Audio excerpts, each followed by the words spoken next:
മലയിൻകീഴിൽ ഒറിജിനലിനെ വെല്ലുന്ന വ്യാജ lottery ticket നൽകി സമ്മാനം തട്ടിയെടുത്തതായി പരാതി. മലയിൻകീഴ് ചന്തയ്ക്ക് സമീപം പ്രവർത്തിക്കുന്ന മാങ്കുന്നിൽ ഏജൻസി ഉടമ നെൽസനാണ് പറ്റിക്കപ്പെട്ടത്. മലയിൻകീഴ് പോലീസ് സംഭവത്തിൽ അന്വേഷണം ആരംഭിച്ചു. തിങ്കളാഴ്ച വൈകുന്നേരം 7 മണിക്കാണ് തട്ടിപ്പ് നടന്നത്. ബൈക്കിലെത്തിയ ആൾ ബൈക്ക് ദൂരെ മറ്റൊരിടത്ത് മാറ്റിവെച്ച ശേഷമാണ് കടയിലേക്കെത്തി ലോട്ടറി ടിക്കറ്റ് കൈമാറിയത്. വൈകുന്നേരത്തോടെ എത്തിയ അജ്ഞാതൻ 5000 രൂപയുടെ വ്യാജ ലോട്ടറി ടിക്കറ്റ് നൽകിയ ശേഷം ബുധനാഴ്ചത്തെ 10 ടിക്കറ്റ് എടുക്കുകയും ശേഷം 4500 രൂപ തുകയായും കൈപ്പറ്റിയ ശേഷമാണ് മുങ്ങിയത്.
പതിനാറാം തീയതി വൈകുന്നേരത്തെ 7 മണിക്ക് ഒരാൾ വന്ന് 5000 രൂപയുടെ പ്രൈസ് ടിക്കറ്റ് ഉണ്ട്, മാറിത്തരുമെന്ന് ചോദിച്ചു.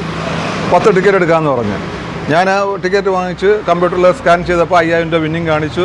10 ടിക്കറ്റും എടുത്ത് കൊടുത്തിട്ട് 4500 രൂപ ബാക്കി കൊടുത്തു. പുള്ളി പോയതിന് ശേഷം ഞാൻ പുള്ളിയുടെ ക്യാമറയിൽ CCTVയിൽ നോക്കിയ സമയത്ത് ഒരു ഫ്രോഡ് ലുക്ക് പോലെ എനിക്ക് തോന്നി.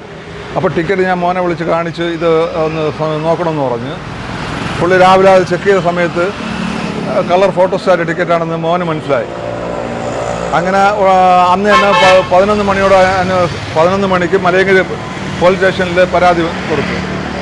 എൻ്റെ CCTVയുടെ ദൃശ്യം ഉൾപ്പെടെയാണ് പരാതി കൊടുത്തത്. അന്വേഷണത്തിൽ പേയാട് ചന്തമുക്കിന് സമീപത്തെ ഒരു സ്ഥാപനത്തിൽ നിന്നും ഇത്തരത്തിൽ 500 രൂപ തട്ടിയെടുത്തതായി ഇതേ ഉടമ തന്നെ കണ്ടെത്തി. അതേസമയം മലയൻകീഴിലെ മറ്റു 2 കടകളിലും ഈ ടിക്കറ്റ് കാണിച്ച് 10 ടിക്കറ്റുകൾ എടുക്കാമെന്നും തുക മാറ്റുമോ എന്ന് ചോദിച്ചതായും കണ്ടെത്തിയിട്ടുണ്ട്. CCTV ദൃശ്യങ്ങൾ ഉൾപ്പെടെ പോലീസിന് കൈമാറിയിട്ടുണ്ട്. ഇക്കഴിഞ്ഞ 11-ാം തീയതിയിലെ ധനലക്ഷ്മി ലോട്ടറിയുടെ ടിക്കറ്റ് നൽകിയാണ് തട്ടിപ്പ് നടത്തിയത്. മലയൻകീഴ് പോലീസ് സംഭവത്തിൽ അന്വേഷണം ആരംഭിച്ചു.